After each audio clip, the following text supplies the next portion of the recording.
John 8. Everyone else went home, but Jesus walked out to the Mount of Olives. Then early the next morning he went to the temple. The people came to him, and he sat down and started teaching them.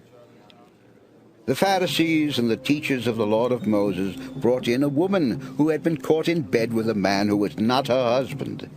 They made her stand in the middle of the crowd. Then they said, "Teacher, this woman was caught sleeping with a man who is not her husband. The law of Moses teaches that a woman like this should be stoned to death. What do you say?" They asked Jesus this question because they wanted to test him and bring some charge against him. But Jesus simply bent over and started writing on the ground with his finger. They kept on asking Jesus about the woman. Finally, he stood up and said, "If any of you have never sinned, then go ahead and throw the first stone at her." Once again he bent over and began writing on the ground. The people left, one by one, beginning with the oldest one in the crowd. Finally, Jesus and the woman were there alone. Jesus stood up and asked her, "Where is everyone? Isn't there anyone left to accuse you?" "No, sir," the woman answered. Then Jesus told her, "I am not going to accuse you either. You may go now, but don't sin anymore." Once again Jesus spoke to the people. This time he said, "I am the light for the world. Follow me, and you won't be walking in the dark. You will have the light that gives life." The Pharisees objected. "You are the only one speaking for yourself, and what you say isn't true." Jesus replied, "Even if I do speak for myself, what I say is true. I know where I came from and where I am going, but you don't know where I am from or where I am going. You judge in the same way that everyone else does, but I don't judge anyone. If I did judge, I would judge fairly, because I would not be doing it alone. The Father who sent me is here with me.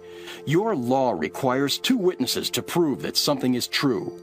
I am one of my witnesses, and the Father who sent me is the other one." "Where is your Father?" they asked Jesus. "You don't know me or my Father." Jesus answered, "If you knew me, you would know my Father." Jesus said this while he was still teaching in the place where the temple treasures were stored. But no one arrested him, because his time had not yet come. Jesus also told them, "I am going away, and you will look for me. But you cannot go where I am going, and you will die with your sins unforgiven." The Jewish leaders asked, "Does he intend to kill himself? Is that what he means by saying we cannot go where he is going?" Jesus answered, "You are from below, but I am from above. You belong to this world, but I don't. That is why I said you will die with your sins unforgiven. If you don't have faith in me for who I am, you will die, and your sins will not be forgiven." "Who are you?" they asked Jesus. Jesus answered, "I am exactly who I told you at the beginning. I have a lot more to say about you, especially about all the evil you have done.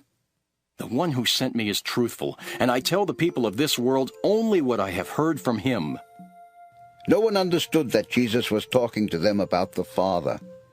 Jesus went on to say, "When you have lifted up the Son of Man, you will know who I am. You will also know that I don't do anything on my own. I say only what my Father taught me. The one who sent me is with me. I always do what pleases him, and he will never leave me." After Jesus said this, many of the people put their faith in him. Jesus told the people who had faith in him, "If you keep on obeying what I have said, you truly are my disciples. You will know the truth, and the truth will set you free." They answered, "We are Abraham's children. We have never been anyone's slaves. How can you say we will be set free?" Jesus replied, I tell you for certain that anyone who sins is a slave of sin, and slaves don't stay in the family forever, though the son will always remain in the family. If the Son gives you freedom, you are free. I know that you are from Abraham's family, yet you want to kill me, because my message is not really in your hearts. I am telling you what my Father has shown me, just as you are doing what your father has taught you. The people said to Jesus, Abraham is our father.